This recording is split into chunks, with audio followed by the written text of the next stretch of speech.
Sahabat Al-Ma'tuk, mari berdonasi untuk keperluan serta kegiatan media Al-Ma'tuk agar kami dapat selalu menyajikan tayangan-tayangan yang bermanfaat bagi umat muslim. Caranya mudah, silakan klik link yang ada di kolom deskripsi atau scan barcode donasi yang berada tepat di layar Anda.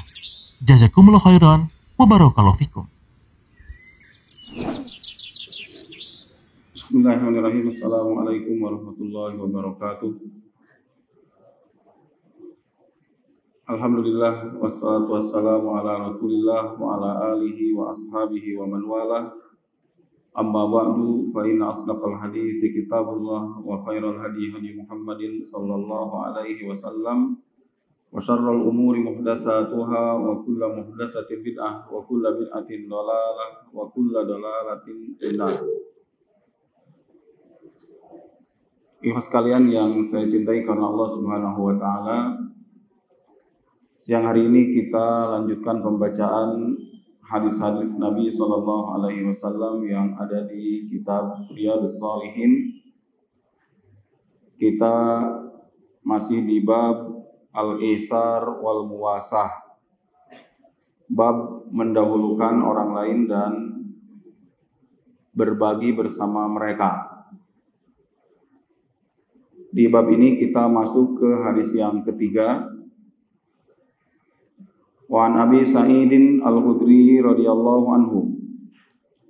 Dari Abu Sa'id Al-Khudri, semoga Allah meridainya, qala bainama nahnu fi safarin ma'an Nabi sallallahu alaihi wasallam. Kata Abu Sa'id Al-Khudri, suatu ketika kami berada di sebuah perjalanan bersama Rasulullah sallallahu alaihi wasallam. Abu Sa'id bersama sejumlah sahabat sedang safar bersama Rasulullah sallallahu alaihi wasallam. Idh ja'a rajulun ala rahilatin lahu.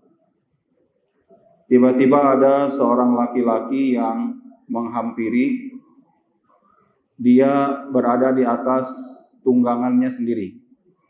Dia memakai tunggangannya sendiri. Laki-laki itu menghampiri dengan menaiki kendaraannya, unta atau kuda. Faja'ala yasrifu basarahu yaminan wa shimalan. Laki-laki ini menolehkan pandangannya ke kanan dan ke kiri, tolah-toleh ke kanan ke kiri seperti kebingungan atau seperti mencari pertolongan. Dia tidak mengucapkan apa-apa, tapi terlihat oleh Rasulullah juga para sahabat, laki-laki ini sedang menoleh ke kanan dan ke kiri. Maka Rasulullah SAW bersabda kepada para sahabat, "Man kana ma'ahu fadlu dhahrin falyamud bihi ala man la dhahra lahu." Siapa di antara kalian yang memiliki kelebihan tunggangan, kalau punya tunggangan lebih dari kebutuhan, maka hendaklah dia menyedekahkan kelebihannya itu. Kalau dia punya 2 tunggangan, yang satunya tidak dipakai misalnya, maka yang satunya sedekahkan kepada yang lain. Atau satu tunggangan akan tetapi tunggangannya besar umpamanya, memungkinkan dinaiki oleh 2 orang, maka ada sisa jok, ada sisa punggung yang bisa dinaiki oleh yang lain, maka ajak yang lain ketika melihat ada yang membutuhkan untuk naik ke atas tunggangan tersebut. Kalau sekarang pakai motor, kosong motornya, kita sedang jalan ke bawah, ada teman atau ada yang lain dari saudara-saudara kita, kemudian kita ajak naik ke tunggangan tersebut, ini mengamalkan perintah Nabi Shallallahu Alaihi Wasallam. Lebih beda lagi ketika sampai di tujuan, kita tagih, itu beda lagi, tukang ojek kalau itu. Beda lagi urusannya. Yang ini sedekah tunggangan yang memang dia punya kelebihan, memungkinkan untuk dinaiki oleh yang lain. Wa man kana lahu fadlun min zat, lanjut Rasulullah, barang siapa di antara kalian memiliki kelebihan perbekalan, ada makanan atau minuman lebih dari kebutuhan kalian, fal ya'ud bihi, maka sedekahkan kelebihan tersebut. Fadzakara min asnafil mali ma dzakara. Rasulullah menyebutkan sejumlah jenis harta. Banyak yang beliau sebutkan. Tidak disebutkan oleh Abu Sa'id apa saja, banyak. Bisa jadi yang kira-kira yang biasa dibawa ketika safar apa? Mungkin jaket. Yang punya kelebihan jaket, lebihnya sedekahkan. Yang punya kelebihan alas kakinya sedekahkan. Yang punya kelebihan kaos kakinya sedekahkan.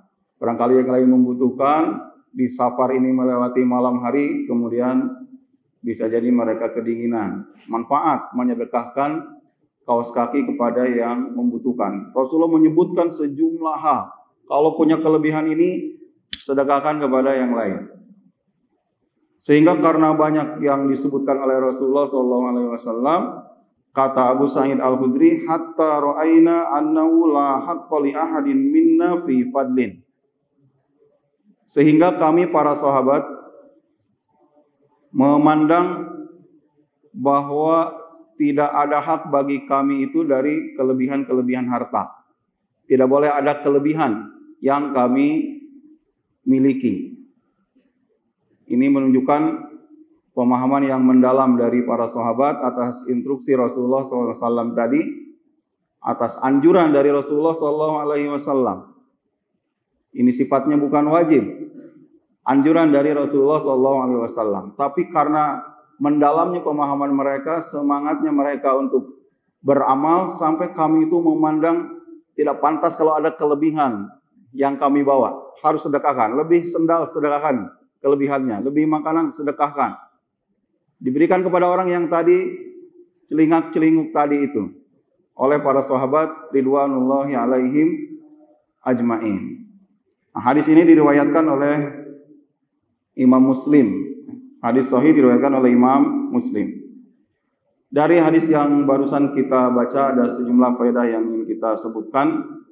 Di antaranya yang pertama bahwa saling tolong menolong dan berbagi bersama orang lain itu merupakan sifat orang-orang beriman. Kita berbagi dengan yang lain, ini sifat orang beriman. Ini jelas. Tidak mungkin Rasulullah menganjurkan sesuatu kecuali sesuatu itu ada kaitannya dengan keimanan kita. Sifat orang beriman berbagi, peduli kepada yang lain. Kemudian yang kedua, dalam hadis ini juga terkandung dorongan untuk isar. Sesuai dengan bab judul ini, bab al-isar wal muwasah. Bab mendahulukan orang lain. Mungkin saja ketika dia bawa perbekalan, ketika ada sisa dari perbekalan tersebut, dia sendiri mungkin berpikir dirinya juga butuh, perlu. Sekarang perjalanan, sekarang mungkin kita punya kelebihan, tapi kan masih ada waktu perjalanan berikutnya, jangan-jangan tidak punya lagi makanan, tidak punya lagi perbekalan.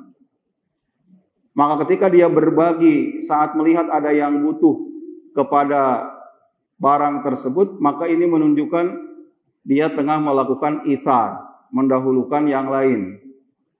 Dan hakikat dari sedekah yang kita berikan kepada yang lain itu tidak lepas dari sifat ini, itsar. Oleh karena kalau orang tidak memiliki sifat itsar ini, mendahulukan yang lain, selamanya akan pelit. Kenapa? Karena selamanya orang punya kebutuhan. Sekarang kita punya lebih, tapi dia memikirkan kebutuhan dirinya. Dia sendiri sudah cukup. Ada lagi yang dipikirkan yang lainnya, kebutuhan anaknya. Nanti lebih untuk anaknya, mikirkan lagi kebutuhan untuk istrinya. Istrinya sudah cukup, kan mau nambah istrinya, jadi tidak cukup lagi. Terus kalau orang berpikir tentang kebutuhan, selamanya dia tidak akan berbagi kepada yang lain. Maka ketika berbagi kepada yang lain, sesungguhnya dia memiliki sifat itsar. Dan semakin tinggi lagi pahala yang didapatkan oleh seorang ketika dia sangat butuh dengan perkara tersebut, akan tetapi melihat yang lain dirasa membutuhkan hal tersebut, kita rela untuk memberikannya kepada orang tersebut. Ini yang dipuji oleh Allah Subhanahu wa taala dalam Al-Qur'an, wa yu'thiruna ala anfusihim walau kana bihim khassasah. Mereka mendahulukan orang lain walaupun diri mereka sendiri juga membutuhkan hal tersebut.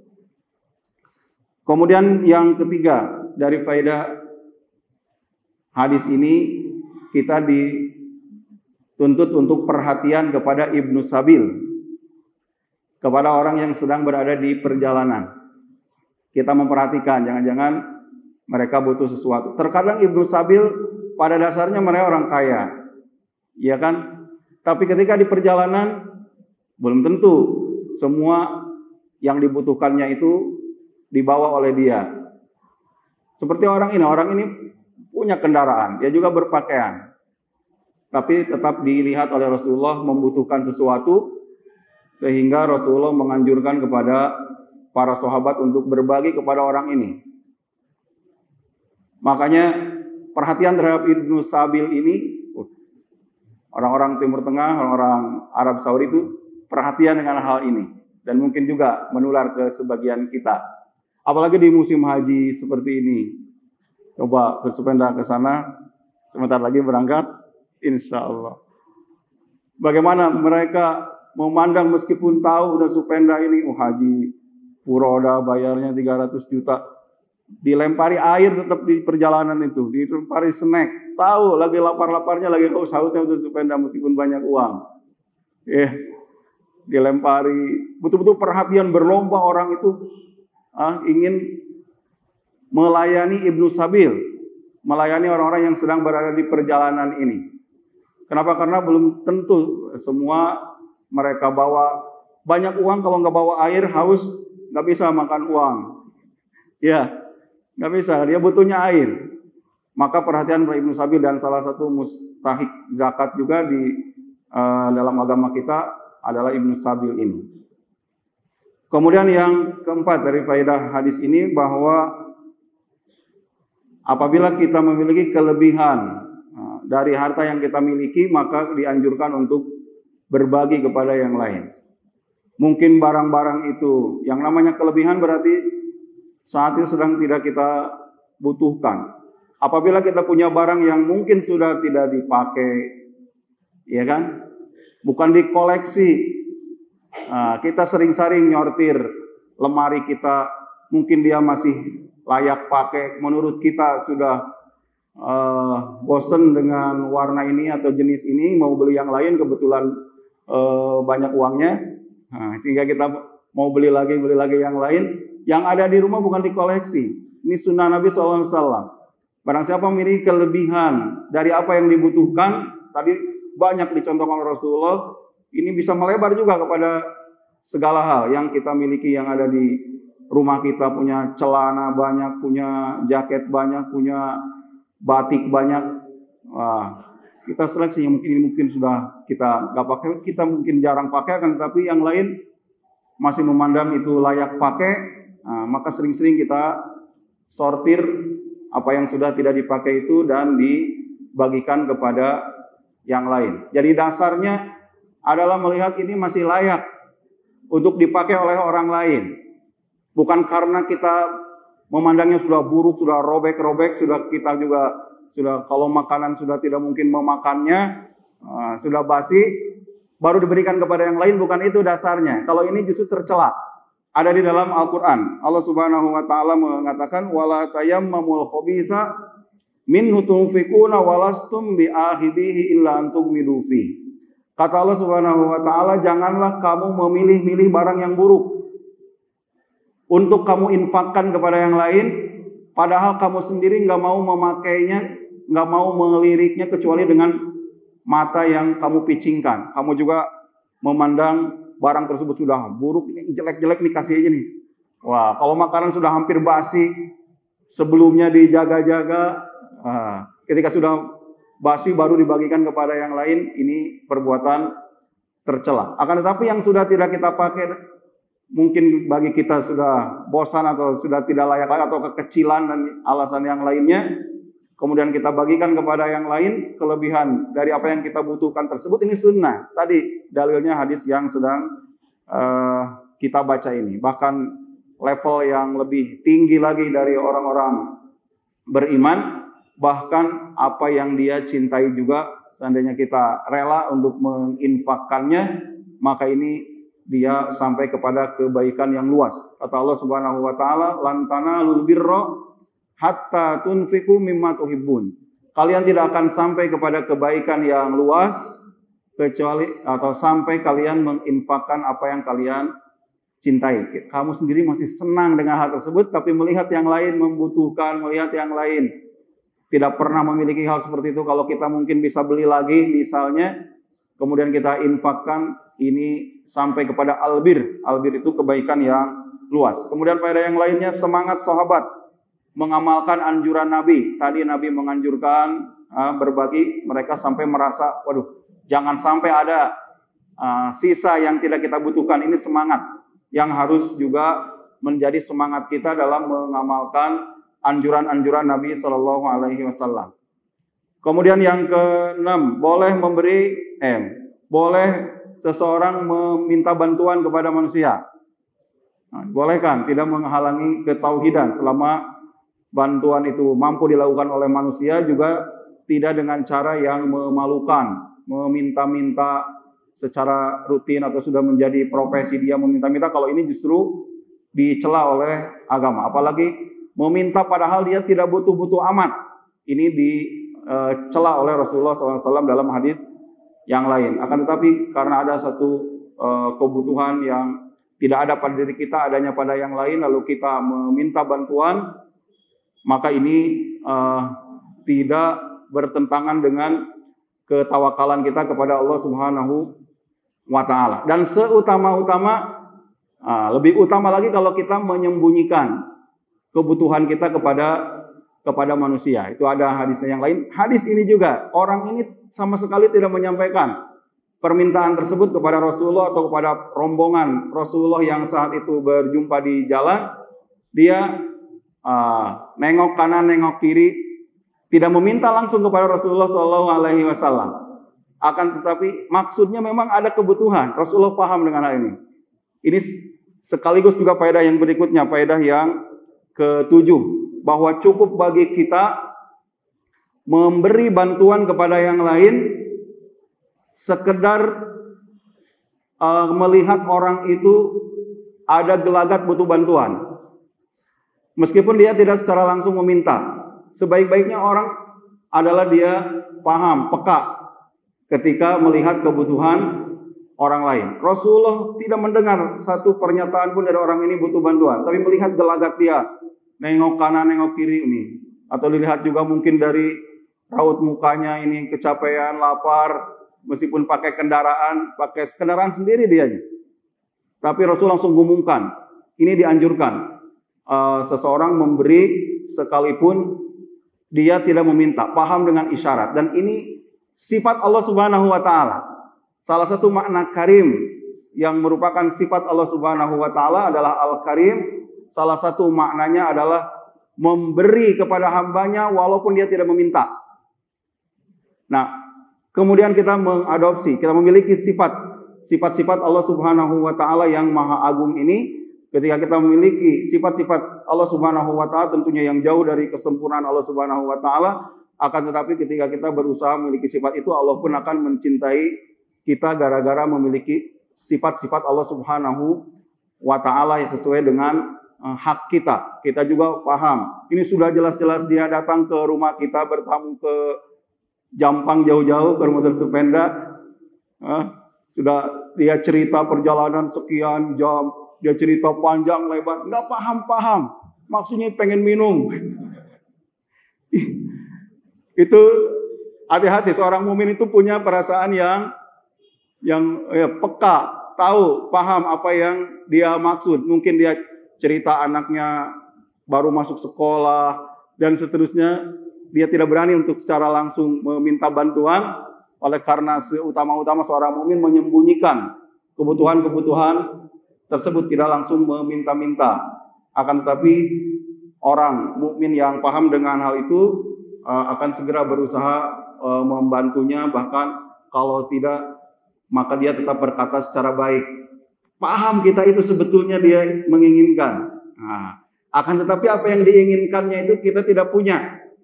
Bagaimana solusinya? Solusinya adalah dengan perkataan yang baik. Bagaimana memberi dia pemahaman, sehingga tidak ada suudzon juga bahwa kita ini tidak paham-paham dengan apa yang diinginkannya. Ya, cari bahasa-bahasa yang baik yang bisa membuat dia maklum dengan keadaan kita juga. Kalau ngotot juga dianya yang nggak peka. Padahal kita sudah jelaskan memang kita juga tidak punya apa yang dibutuhkan. Terus dia malah menambah lagi cerita-ceritanya. Semakin lama semakin susah. Kehidupan-kehidupan yang dia sampaikan kepada kita. Dan sebagai penutup, bahwa Rasulullah SAW di hadis ini juga bagaimana beliau memiliki hikmah, kebijaksanaan di dalam berbicara. Perkataan-perkataan beliau itu sangat bijaksana, tidak mau mempermalukan orang. Lihat Rasulullah SAW tadi mengawali ketika melihat orang ini tengok ke kanan ke kiri. Rasulullah SAW melihat dia butuhnya apa? Tidak mungkin butuh kendaraan. Kenapa? Karena dia menggunakan kendaraan juga. Tapi Rasulullah SAW menyampaikan pertama kali kepada para sahabat, kalau di antara kalian ada yang punya kelebihan kendaraan, sedekahlah. Rasulullah SAW menyampaikan secara umum, karena intinya bukan kendaraan itu yang harus disedekahkan, akan tapi yang ada kelebihan apa saja, yang lain-lain. Karena kalau secara langsung, kalau yang punya kelebihan makanan tuh kasih dia tuh, itu bisa mempermalukan dia. Tapi Rasulullah SAW menyampaikan secara umum dorongan untuk bersedekah, menyedekahkan apa yang menjadi kelebihan dari apa yang kita butuhkan. Kalau lebih dari yang kita butuhkan, baik itu kendaraan, makanan dan yang lain sebagainya, ini karena kebijaksanaan Rasulullah SAW. Sebenarnya ada yang lainnya yang disebutkan oleh Syekh Utsaimin, ada faedah-faedah yang lainnya, akan tetapi saya cukupkan sampai di situ. Mudah-mudahan bermanfaat. Saya mohon maaf jika terlalu lama. Aku qouli hadza wa astaghfirullah li wa lakum. Subhanakallahumma rabbana wa bihamdik asyhadu an la ilaha illa anta astaghfiruka wa atubu ilaik. Wassalamualaikum warahmatullahi wabarakatuh. Sahabat Al Ma'tuk, mari berdonasi untuk keperluan serta kegiatan media Al Ma'tuk agar kami dapat selalu menyajikan tayangan-tayangan yang bermanfaat bagi umat muslim. Caranya mudah. Silakan klik link yang ada di kolom deskripsi atau scan barcode donasi yang berada tepat di layar Anda.